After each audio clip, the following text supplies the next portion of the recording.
Bismillahirrahmanirrahim. Assalamualaikum warahmatullahi wabarakatuh. Bapak dan Ibu, izinkan pada kesempatan yang mulia ini, kami dari kelompok 3 akan memaparkan materi tentang memahami fungsi-fungsi manajemen pendidikan. InsyaAllah akan kami sajikan secara kolektif dari beberapa daerah di Sumatera Barat. Yang pertama, izin perkenalkan. Perkenalkan, nama saya Eliza Sri dari kota Sawalunto. Perkenalkan, saya Dewi Harlina dari kota Payakumbuh. Dan saya sendiri, Afrizon dari Kabupaten Tanah Datar. Saya Roni Indra Partini dari Kabupaten Sijunjung. Untuk lebih jelasnya materi ini, saksikanlah video kami berikut ini.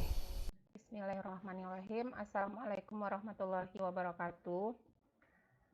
Baiklah, kami dari kelompok 3 yang terdiri dari Bapak Afrison, saya sendiri Eliza Sri, dan Ibu Dewi Herlina beserta Bapak Roni Indra Partini akan memaparkan materi kami yang ada di PowerPoint yang udah kami siapkan, dan kita langsung aja masuk ke slide pertama, yaitu memahami fungsi-fungsi manajemen pendidikan.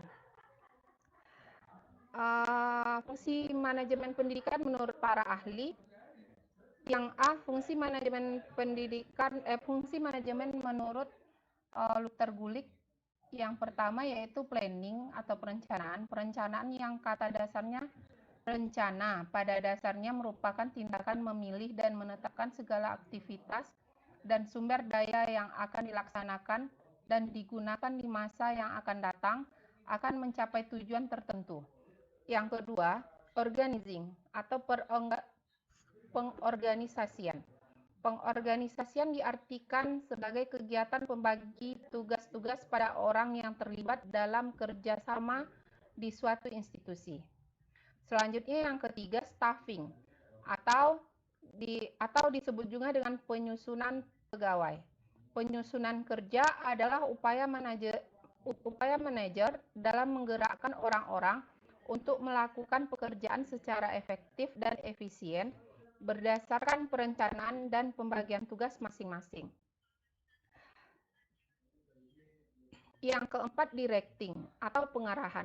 Pengarahan adalah penjelasan, petunjuk, serta pertimbangan dan bimbingan terhadap para petugas yang terlibat, baik secara struktural maupun fungsional, agar pelaksanaan tugas dapat berjalan dengan lancar.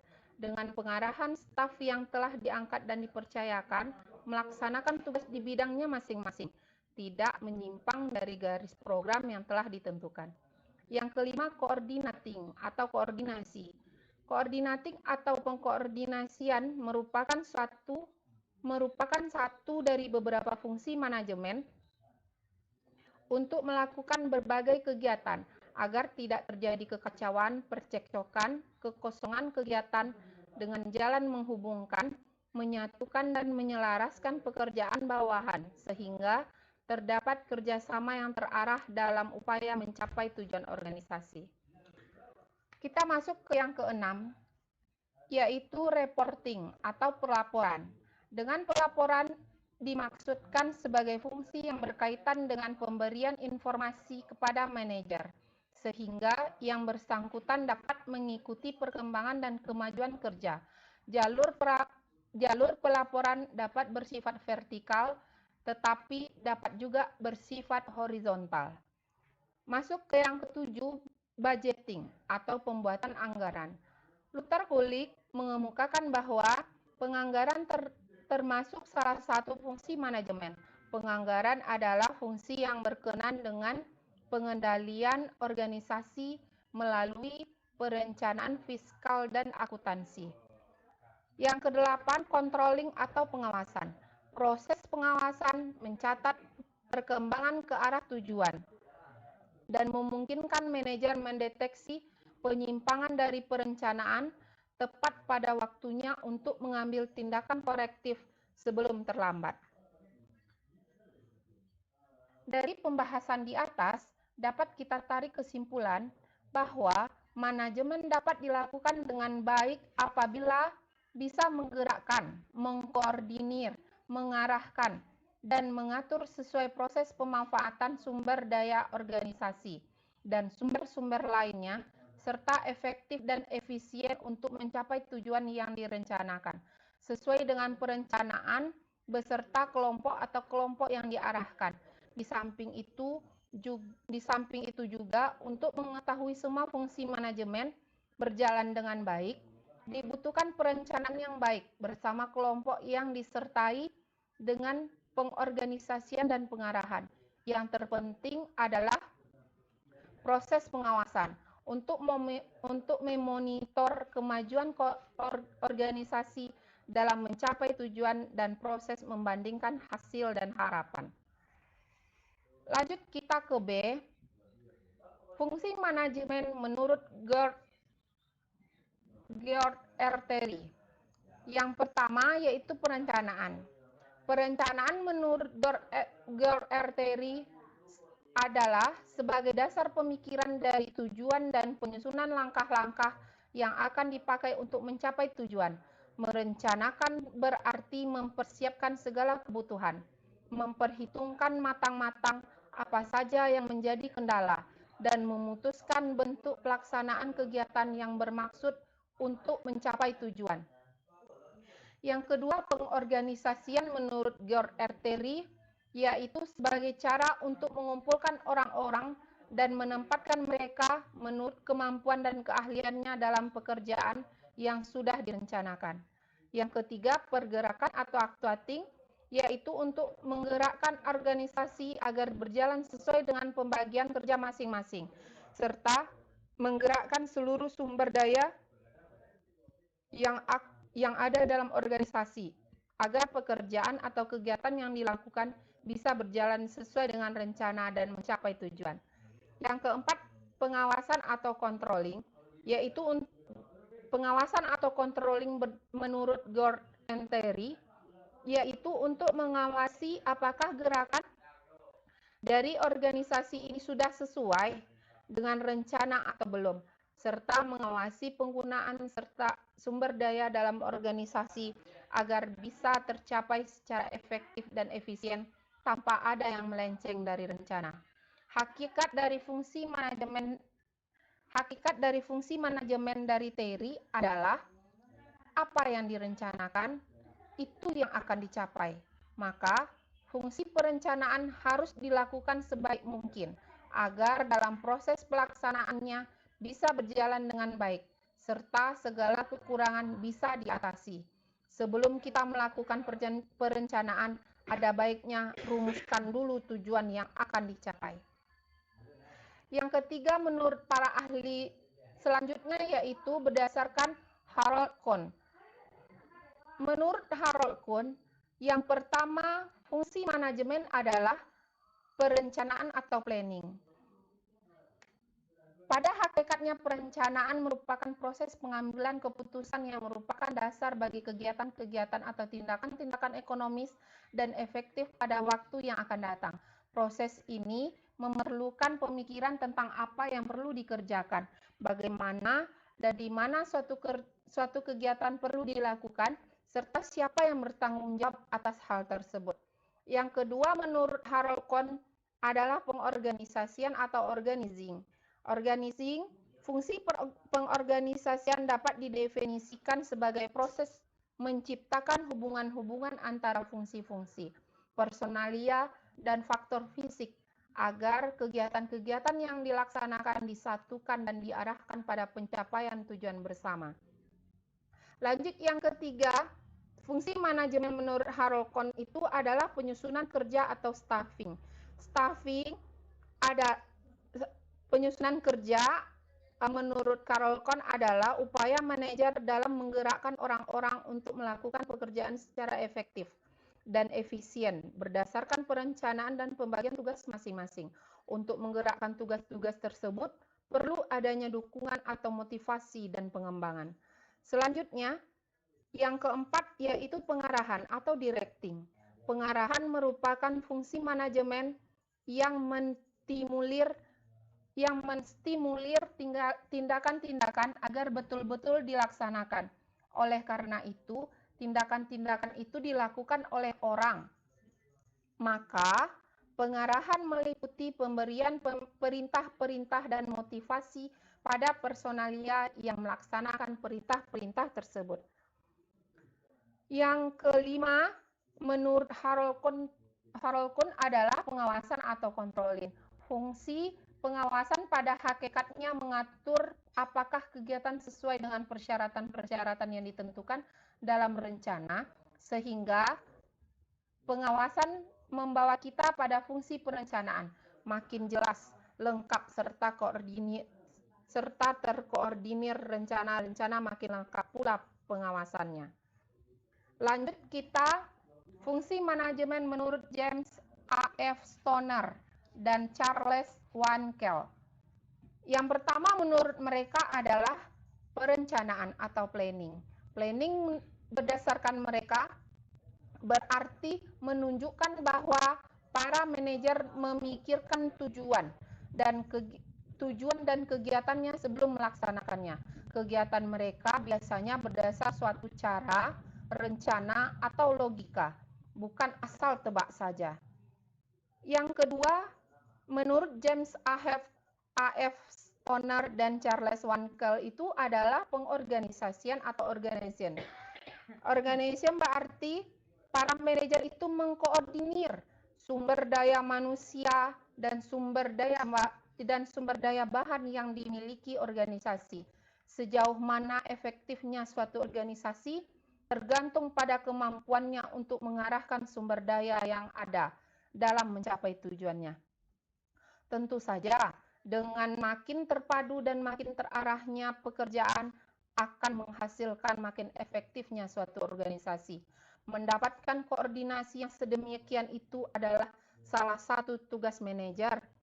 Dan yang ketiga yaitu memimpin atau to lead.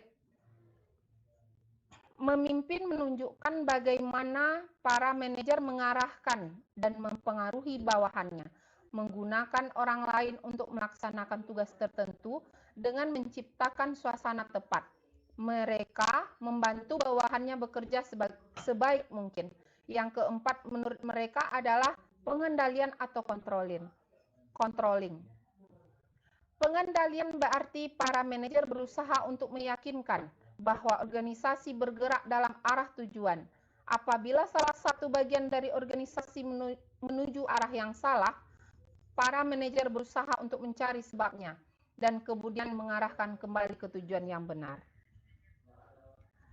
Baiklah, sekian menurut pendapat para ahli. Kita masuk ke fungsi manajemen dalam Al-Quranul Karim yang akan disampaikan oleh Bapak Roni Indrapartini. Kepada Bapak, disilakan. Bismillahirrahmanirrahim. Assalamualaikum warahmatullahi wabarakatuh. Baik rekan-rekan sekalian, kita lanjutkan yang mana akan membahas fungsi manajemen dalam Al-Quranul Karim. Fungsi planning ini terdapat dalam surat Al-Hijr ayat 21 yang berbunyi A'udzubillahi minasyaitonirrajim. Bismillahirrahmanirrahim. Wa in min syai'in illa indaha khazainuhu wa ma nazziluhu illa biqadarin maklum. Artinya, dan tidak ada sesuatu pun melainkan pada sisi kamilah kasananya, dan kami tidak pernah menurunkannya melainkan dengan ukuran tertentu. Berdasarkan tafsirnya, dan tidak ada sesuatu pun dari makhluk cipta Allah dari langit dan bumi melainkan pada sisi kamilah kasananya. Kami yang menguasai, mengatur dan membagi rezeki sesuai kehendak dan ketentuan kami. Kami tidak menurunkannya kepada mereka melainkan dengan ukuran tertentu, yakni sesuai dengan kondisi, kebutuhan dan keadaan mereka masing-masing. Kemudian dari segi fungsi organizing, ini terdapat di dalam surat Ibrahim ayat 4 yang berbunyi wa ma arsalna min rasuli illa bilisani qaumi liyubayyin lahum wa yudillullahu man yasha'u wa yahdi man yasha'u wa huwal azizul hakim.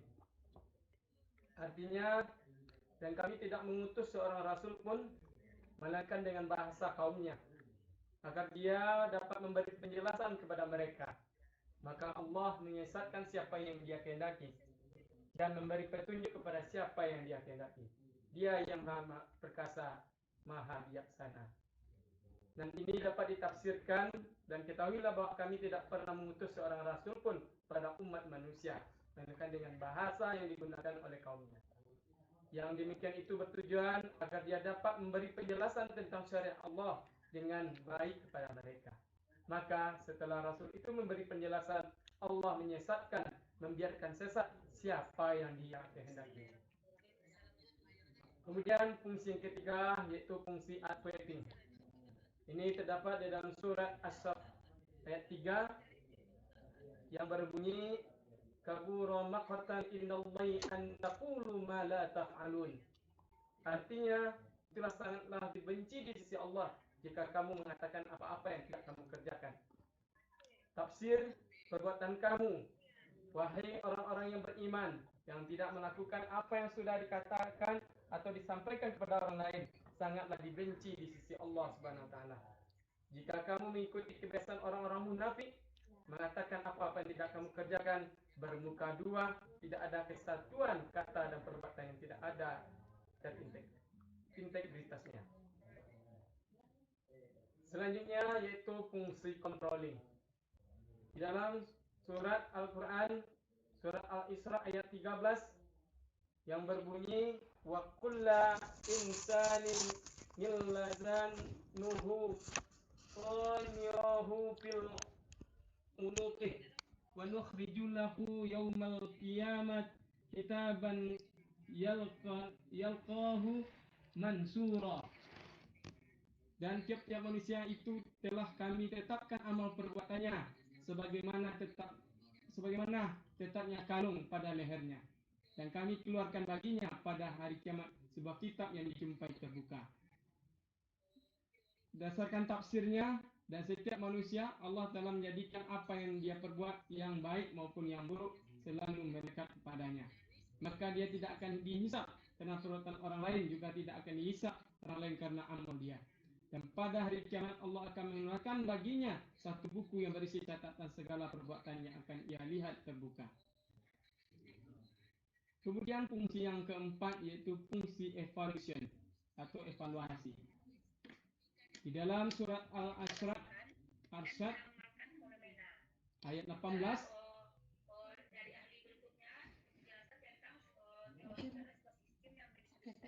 yang berbunyi ya ayyuhalladzina amanu taqullaha wal tanzur nafsum ma qaddamat liwat wattaqullaha innallaha khabirum bima ta'malun.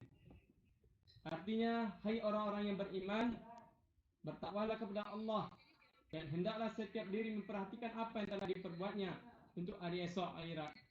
Dan bertakwalah kepada Allah, sesungguhnya Allah Maha mengetahui apa yang kamu kerjakan. Tafsir, wahai orang-orang yang beriman, bertakwalah kepada Allah dan hendaklah setiap orang memperhatikan, hendaklah merenungi apa yang telah dia perbuat untuk hari esok, untuk hari kiamat. Bertakwalah kepada Allah, sesungguhnya Allah Maha mengetahui terhadap apa yang kalian kerjakan. Itulah yang dapat kami sampaikan. Kemudian dilanjutkan dengan rekan kami tentang fungsi-fungsi manajemen pendidikan. Pada Bu Dewi dipersilakan. Assalamualaikum warahmatullahi wabarakatuh. Kami lanjutkan dengan fungsi-fungsi manajemen pendidikan. Sebagaimana fungsi manajemen pada umumnya, manajemen pendidikan juga memiliki fungsi yang sama, yakni perencanaan, pengorganisasian, pengarahan, dan pengawasan. Fungsi perencanaan, dalam pelaksanaannya, perencanaan memerlukan pemikiran tentang segala hal yang akan dikerjakan, seperti mengapa serta siapa yang terlibat dan bertanggung jawab terhadap pekerjaan tersebut, dengan 5W dan 1H. What, when, where, who, why, dan how. Direktorat Jenderal Pendidikan Tinggi merumuskan bahwa perencanaan pendidikan adalah suatu proses untuk menetapkan tujuan, menyediakan fasilitas dan lingkungan tertentu, dan mengidentifikasi prasyarat untuk mencapai tujuan yang telah ditetapkan, sekaligus menetapkan cara yang efektif dan efisien dalam usaha membentuk manusia agar memiliki kompetensi individual dan sosial secara maksimal. Pada hakikatnya, perencanaan pendidikan ialah proses pemikiran yang sistematis dan analisis rasional mengenai apa yang akan dilakukan, bagaimana melakukannya, siapa pelaksananya, mengapa hal itu harus dilakukan, dan kapan suatu kegiatan dilaksanakan. Untuk meningkatkan mutu pendidikan agar lebih efektif dan efisien, sehingga proses pendidikan dapat memenuhi tuntutan dan kebutuhan masyarakat. Yang kedua, fungsi pengorganisasian.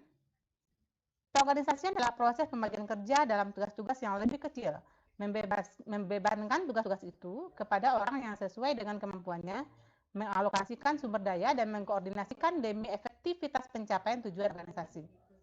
Pengorganisasian pembagian tugas disesuaikan dengan kemampuan dan keahlian orang yang memegang tugas. Misalnya dalam pendidikan, pembagian tugas guru dan bidang studi yang diajarkan harus sesuai dengan kemampuan dan latar belakang pendidikannya. Sebagaimana kita ketahui, jika suatu pekerjaan diserahkan kepada yang bukan ahlinya, maka tunggulah kehancurannya. 3. Pengarahan. Pengarahan atau directing ditujukan untuk membimbing bawahan agar menjadi pegawai yang mempunyai pengetahuan dan keahlian memadai, serta bisa bekerja secara efektif untuk mencapai tujuan yang telah ditetapkan oleh organisasi. Pada dasarnya, pengarahan berkaitan dengan motivasi, komunikasi, dinamika kelompok, dan kepemimpinan. Institusi dapat memberikan diklat, pelatihan IHT, dan lain-lain untuk meningkatkan kompetensi pendidik dan tenaga kependidikan. Yang keempat, pengawasan. Pengawasan sangat diperlukan untuk melihat dan mengevaluasi sejauh mana hasil yang telah dicapai. Istilah pengawasan juga diartikan atau disamakan dengan pengendalian, yang diperlukan untuk memastikan bahwa suatu aktivitas atau kegiatan dapat berjalan sesuai dengan yang direncanakan. Pengawasan bisa dilakukan melalui supervisi yang dilakukan oleh kepala sekolah, guru senior sebagai supervisor, dan oleh pengawas satuan pendidikan. Demikianlah pemaparan dari kelompok kami. Terima kasih atas perhatian Bapak Ibu semuanya. Semoga bermanfaat. Assalamualaikum warahmatullahi wabarakatuh. Ya, demikianlah paparan kami dari kelompok 3. Terlebih terkurang kami mohon maaf. Kami tutup dengan wabillahi taufik wal hidayah. Wassalamualaikum warahmatullahi wabarakatuh.